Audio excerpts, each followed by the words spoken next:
Trump ficou bem animado. Um petroleiro venezuelano, cheio de petróleo, foi levado para um porto americano. Esse era um dos chamados petroleiros clandestinos, que transportava petróleo que os Estados Unidos da América consideram não autorizado, supostamente usado, segundo nós, para apoiar o terrorismo. O navio saiu da Venezuela para o Irã, onde o petróleo seria processado e depois levado para a China. O que é uma frota clandestina?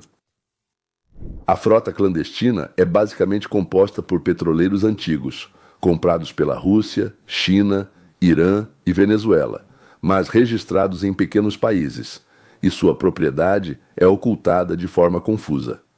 Esses navios servem, digamos, eles desligam os transponders de identificação automática e desaparecem, por isso são chamados de navios fantasmas. E nesse momento é impossível rastreá-los. Eles entram em portos russos, iranianos e outros semelhantes, falsificam todos os tipos de registros e relatórios sobre onde estiveram.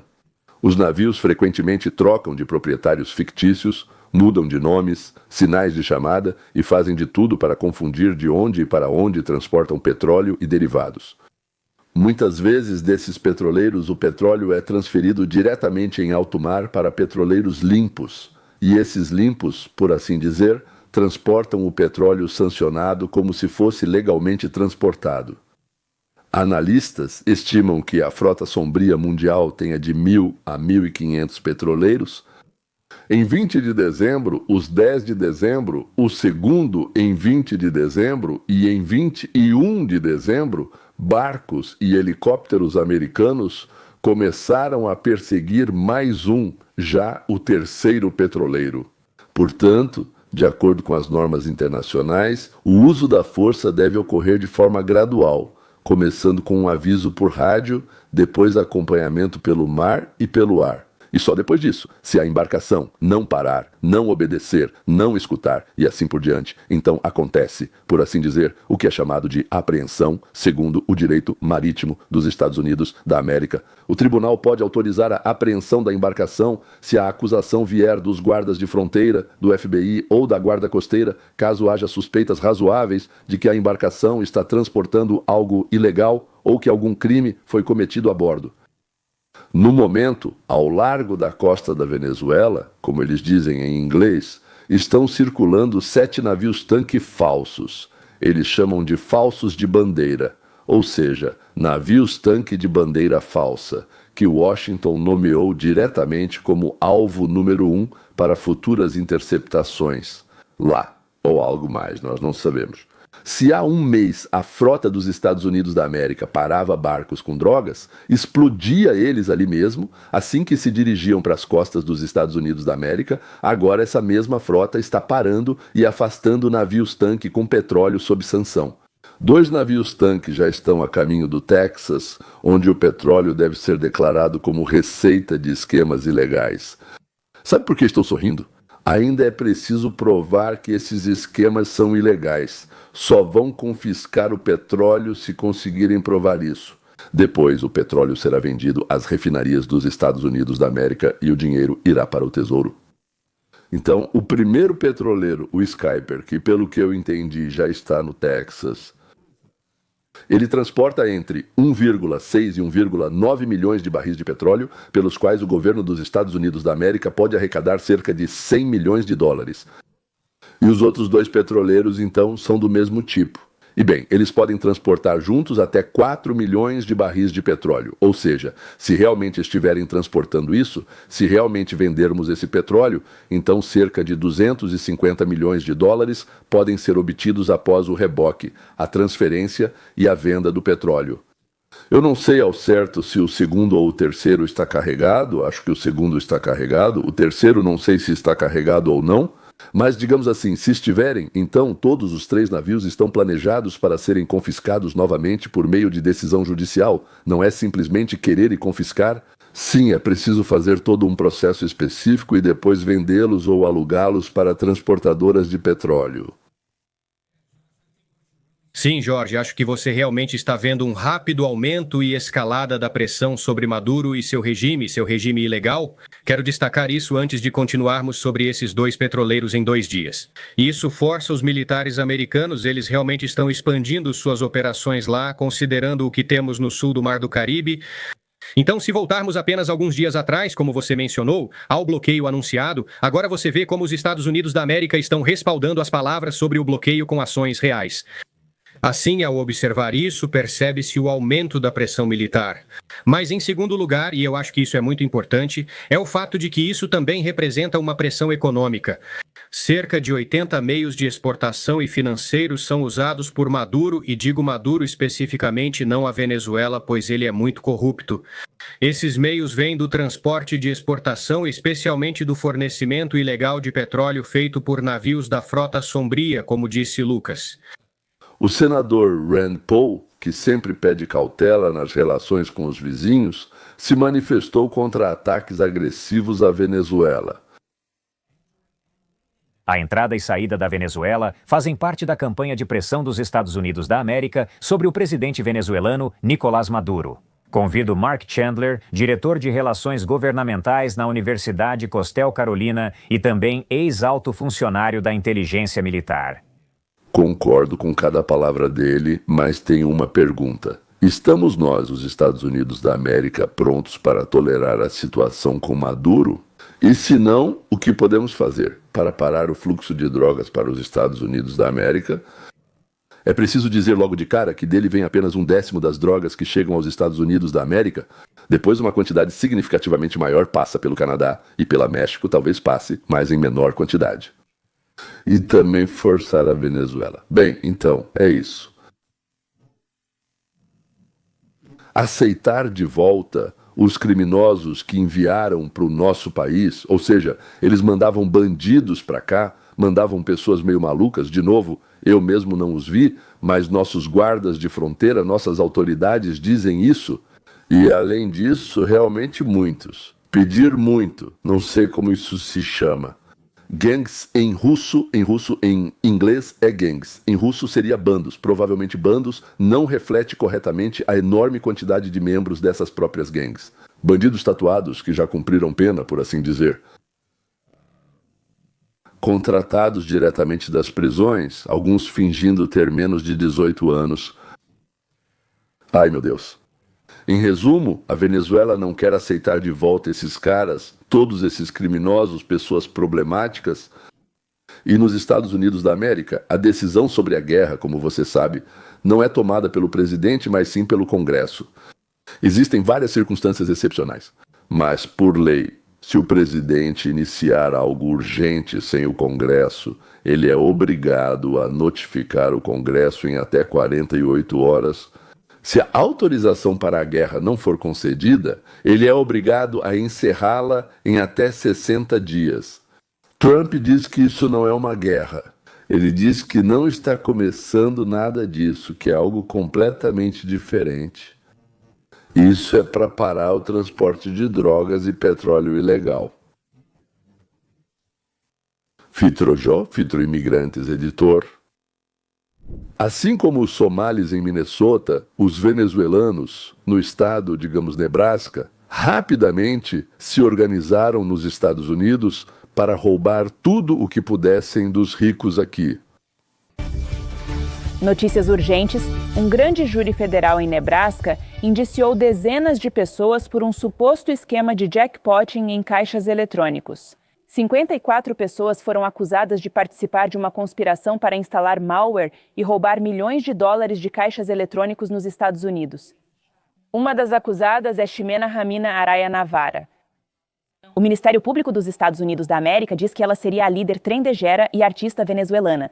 As autoridades federais dizem que o esquema envolvia arrombamentos de vários caixas eletrônicos em Nebraska. Em caso de condenação, os réus envolvidos podem pegar de 20 a 335 anos de prisão. Por que estamos focando tanto na Venezuela e no petróleo? É por causa das drogas, da segurança nacional, das equipes de repressão que eles enviaram para cá? A resposta é simples. Na verdade, é tudo isso que foi mencionado acima, tudo isso. Os venezuelanos nos irritaram, assim como os somalis, que nos irritaram ainda mais. Mas fica longe e nós vamos resolver. São 250 mil deles lá, migrantes somalis, dos quais metade, acredito, veio ilegalmente. Ou seja, enganavam de certa forma legalmente, mas enganavam pelo caminho. 80 ou 78% deles vivem de benefícios sociais e outros programas e ainda roubam. Já cansaram. A Venezuela é perto. Para encerrar tudo isso que contei, é preciso... Segundo a Casa Branca, o ideal é atacar, não se defender. E você o que pensa? Fico curioso, será que atacar é realmente a melhor defesa? A liderança está usando a fronteira aberta de Joe Biden como uma solução simples e constante para todos os seus problemas. Por que gastar dinheiro mantendo prisioneiros se você pode simplesmente mandar todos eles para os Estados Unidos? Por que gastar dinheiro cuidando de pessoas com doenças mentais se você pode simplesmente mandá-las para os Estados Unidos? Por que fazer todo o trabalho pesado de administrar o país em vez de enriquecer? Quando você pode simplesmente mandar todos os seus eleitores mais pobres para os Estados Unidos, e não só Nicolai. Maduro é culpado, o México fez exatamente a mesma coisa, e no trecho que vou mostrar para vocês daqui a pouco, o presidente reconhece, é uma mudança de regime. Nicolás Maduro é um líder ilegítimo de um narco-governo, perdeu as últimas eleições, mas recusou-se a deixar o poder. Ele se aproximou da China, da Rússia e do Irã e permitiu que nossos adversários externos se estabelecessem no nosso quintal, daí as preocupações com a segurança nacional. A questão, claro, é o petróleo. Hugo Chávez nacionalizou a indústria do petróleo em 2007 e tomou dezenas de bilhões de dólares em ativos petrolíferos americanos. E, claro, também se trata de drogas, mas sendo realista, não é tanto fentanil que chega até nós vindo da Venezuela, mas isso também, sem dúvida, é uma vingança. Centenas de milhares de membros de gangues e pessoas com distúrbios mentais foram enviados para os Estados Unidos da América, colocando o público em risco e criando uma grave crise humanitária. Isso é ruim porque essas pessoas, além de perigosas e causarem disfunção social, formam uma rede do governo do cartel em território inimigo. Esse truque é antigo. Obedeça na América ou atacaremos sua família na Venezuela. A economia deles é muito frágil. E o castelo de cartas de Nicolás Maduro é sustentado por vendas ilegais de petróleo para o Irã e a China. É por isso que hoje já apreendemos o terceiro petroleiro. O senador Leslie Graham, que você conhece, também tem sua visão sobre os acontecimentos no Mar do Caribe. Espero que o presidente Trump assine meu projeto, com 83 autores, e imponha tarifas a países como a China, que compram petróleo russo barato. Reconheça a Rússia como Estado patrocinador do terrorismo pelo sequestro de 20 mil crianças ucranianas. E o mais importante, apreenda navios que transportam petróleo russo sob sanções, assim como fazem na Venezuela. Ou seja, de Rand Paul até Leslie Graham. 5. Há uma variedade de opiniões e todas elas são fundamentadas em casos semelhantes do passado. E aqui, aliás, está o outro lado. Os democratas, que são contra tudo que vem de Trump em geral, eles também têm seus próprios argumentos. O senhor presidente da Câmara, James Madison, nos alertou dizendo que em nenhuma parte da nossa Constituição há mais sabedoria do que naquela disposição que confia a questão de guerra e paz ao poder legislativo e não ao executivo. Madison chamou isso de verdadeira joia do Congresso. Os pais fundadores sabiam que quanto mais o poder de declarar guerra se concentra em uma pessoa, mais a liberdade desaparece. Se o presidente considerar ações militares contra a Venezuela justificadas e necessárias, deve explicar e o Congresso votar. Antes que vidas e recursos americanos sejam gastos em uma mudança de regime na América do Sul, sejamos francos sobre as consequências prováveis. Será que acreditamos mesmo que Nicolás Maduro será trocado por alguém como George Washington? E como isso deu certo em Cuba, Líbia, Iraque ou Síria? Presidentes anteriores nos disseram para ir à guerra por causa de armas de destruição em massa que não existiam. Agora é o mesmo cenário, só que nos dizem que as drogas são as armas de destruição em massa. Se fosse sobre drogas, já teríamos bombardeado o México. Então Thomas Massie deixou claro que é contra ações militares de qualquer forma, por qualquer motivo, e idealmente eu concordo com ele. Mas, pessoalmente, acho que não há melhor uso para o exército dos Estados Unidos da América do que garantir que não tenhamos narcoestados terroristas sendo criados bem ao nosso lado. Naquela época, Pablo Escobar tentou concorrer à presidência da Colômbia e, se não me engano, isso foi depois que ele já havia se tornado governador da província de Sinaloa, mas ele não venceu, pois a comunidade internacional, especialmente os Estados Unidos, teria destruído a economia da Colômbia por eleger o maior líder do tráfico de cocaína do mundo.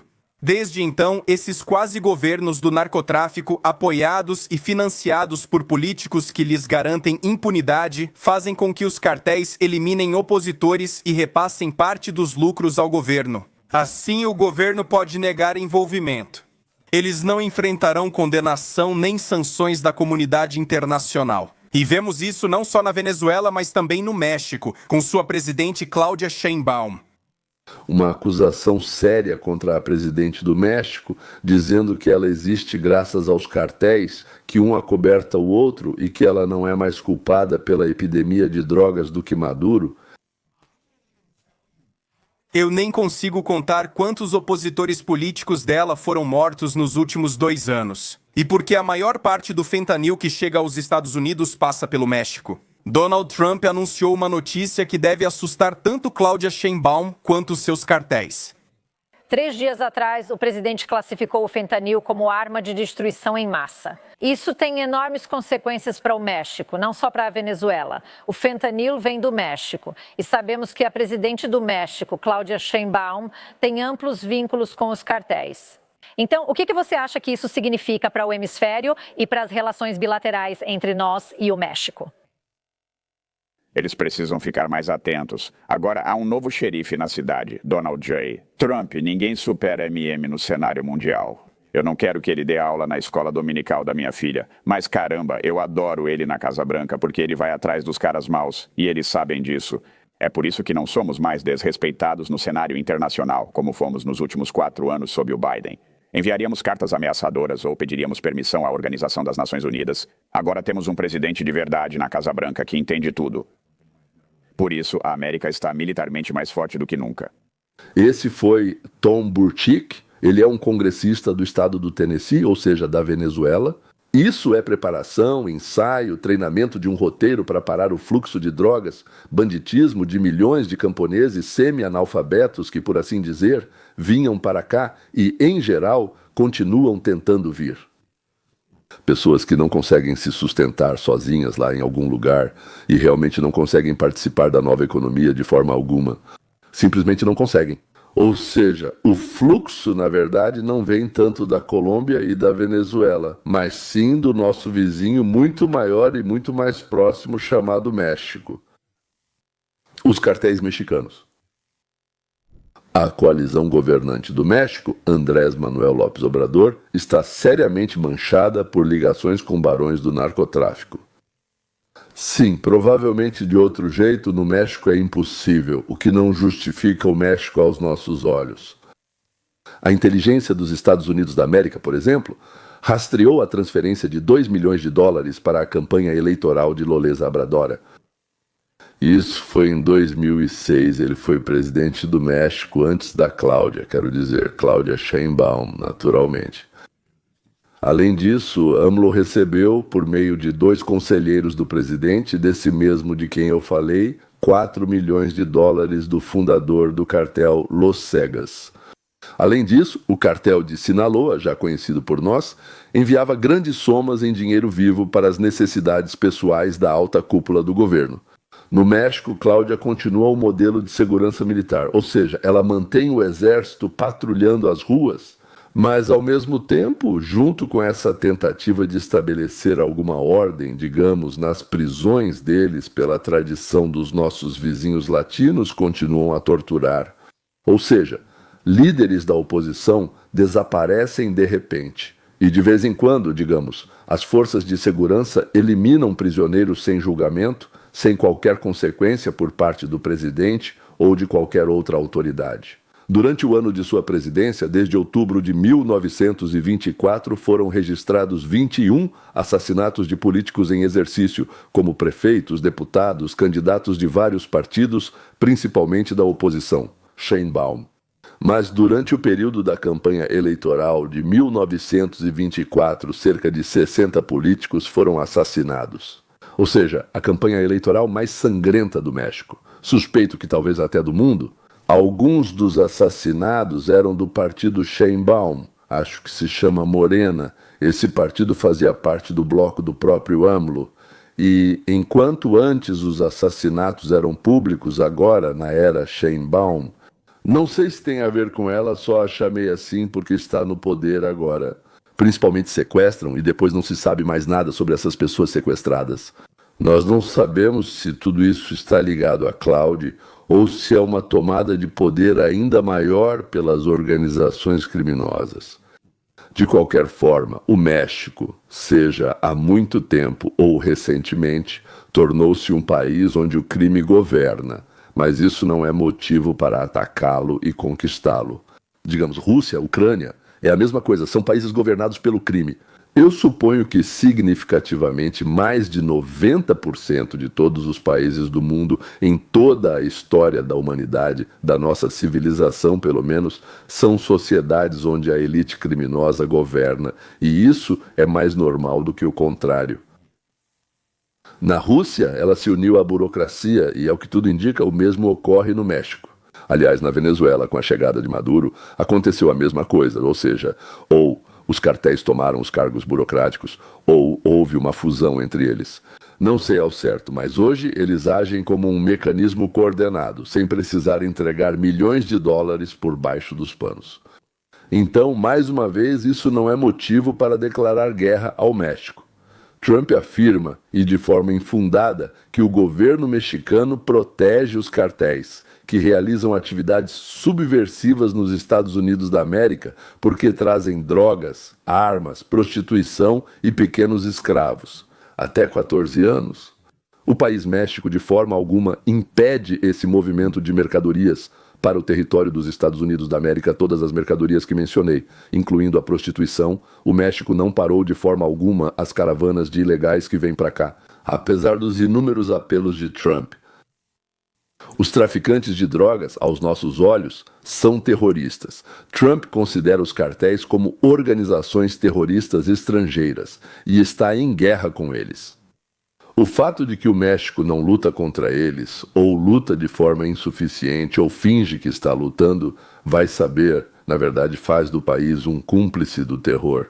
O México não concorda em permitir que equipes dos Estados Unidos da América entrem em seu território para combater os cartéis, o que indiretamente confirma sua ligação e dependência desses próprios cartéis. É isso que achamos que o México deve fazer para ser nosso bom vizinho comercial. Primeiro, fechar a fronteira do seu lado e não deixar que pentanol, cocaína e heroína entrem em fluxo para os Estados Unidos da América. Segundo, impedir que os migrantes que passam pelo México cheguem até nós. Terceiro, unir esforços com as Forças Armadas dos Estados Unidos da América no combate aos traficantes de drogas. E quarto, estabelecer relações comerciais mutuamente benéficas. Mas o México não seguiu esse caminho. Suspeito novamente que simplesmente a liderança não pode fazer isso, porque ela depende diretamente, tem medo e assim por diante, desses caras dos cartéis. Mas isso significa um confronto obrigatório após a decisão sobre nosso relacionamento com a Venezuela, talvez com a Colômbia. Tenho certeza de que vamos nos voltar para o México. O que Trump e sua administração querem? Qual é o objetivo final da doutrina de Trump, que mudou a oposição de muitos anos dos Estados Unidos? Viajar pelo mundo todo, lidando com conflitos em qualquer lugar, mas não tomar nenhuma atitude no próprio quintal. Resposta: eu já falei sobre a doutrina de Trump, mas aqui está a essência dela. Não é possível impor o nosso modo de vida preferido ao mundo todo. Isso não é realista e exige de nós sacrifícios, esforço e dinheiro. Os Estados Unidos talvez consigam estabelecer uma convivência pacífica ao redor de suas próprias fronteiras. Lá estão o Canadá, a Groenlândia, a América Latina, o Caribe. São lugares de onde, digamos assim, além de bens e serviços e, sei lá, digamos turistas, não vem mais nada para nós. Sim, existe perigo e dano, principalmente perigo vindo dos comunofascistas. Lá estão a China, o Irã, a Rússia, que se estabeleceram ali, e também dos narcotraficantes, dos cartéis que se uniram aos aparelhos estatais. Aliás, você sabia que São Petersburgo, na época de Sobchak e Putin, se tornou um dos centros mais importantes de recebimento e distribuição de drogas vindas da América Latina e do Oriente Médio? E distribuía essas drogas por toda a Europa? Então, tanto Putin quanto Sobchak e os outros liberais democráticos lucraram bastante com a importação e depois exportação de drogas. Ou seja, para seus amigos liberais europeus e companheiros de bebida, e não me surpreenderia se fossem também parceiros. Aqui estão nossas legendas criadas por Dima Torzok.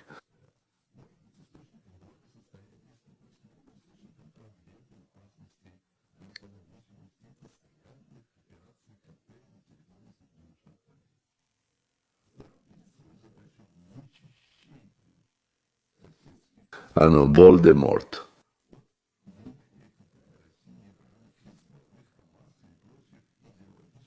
Viciados, Oreu, no Guatestrata, dos narcotraficantes, das drogas. Ou seja, a destruição total dos cartéis, seus laboratórios, seus depósitos, suas comunicações, suas redes de distribuição. E isso só pode ser feito tendo acesso aos territórios onde os cartéis dominam e cooperando com os governos ou militares desses países. E acho que esse é o nosso objetivo final nesta etapa.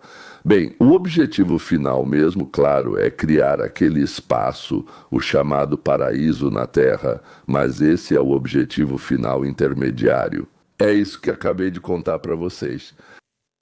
É possível realizar o plano de Trump? Tudo isso são tarefas corretas e excelentes, mas elas são simples? Não, é preciso mudar alguma lei da natureza para alcançá-las? Não, claro que não. Ou seja, elas são possíveis de serem realizadas. Por outro lado, com uma população equivalente a 1/4 da população da Terra, estabelecer sua própria ordem em todo o mundo e por muito tempo é simplesmente impossível. Porque nós somos 350 milhões e o resto são 7 bilhões. Ou seja, é preciso esticar tanto as próprias forças que em todo lugar ficará fino demais para conseguir governar. Ou seja, Gengis Khan resolvia esses problemas de forma fácil e simples. Ele já exterminou a população de uma região no Afeganistão, uma grande cidade e um vale de vilarejos, totalizando 1 milhão de pessoas. Em uma semana de assassinatos, mataram 80 mil. Então, esses cavaleiros dele, 80 mil, passaram uma semana matando pessoas e, no final, exterminaram cerca de 1 milhão de pessoas.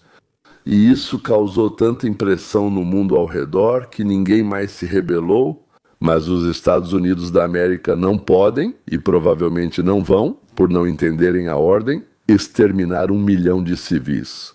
Ou seja, eu estou quase certo disso. E é por isso que os Estados Unidos da América sozinhos não conseguem controlar o mundo. Ao percebermos que não podemos construir um mundo equilibrado e não agressivo em todo o planeta, uma sociedade não agressiva, estabelecemos outro objetivo: construí-lo ao redor das nossas fronteiras, na chamada hemisfério ocidental, o hemisfério ocidental. Porque então, ou nós, ou não conseguimos em nenhum lugar, ou conseguimos perto de casa, onde será o local de concentração. Para isso, como já disse, é preciso limpar essas regiões daquilo que já chamei de impureza e criar relações de parceria com os vizinhos. Pelo princípio de ouro do judaísmo, não faça ao outro o que você não gostaria que fizessem com você. É mais fácil falar do que fazer. Claro, mas nós temos o Trump, que já provou que pode fazer o que outros chamam de difícil e até, eu diria, até impossível. E de alguma forma ele consegue fazer isso, faz. Até logo, até logo.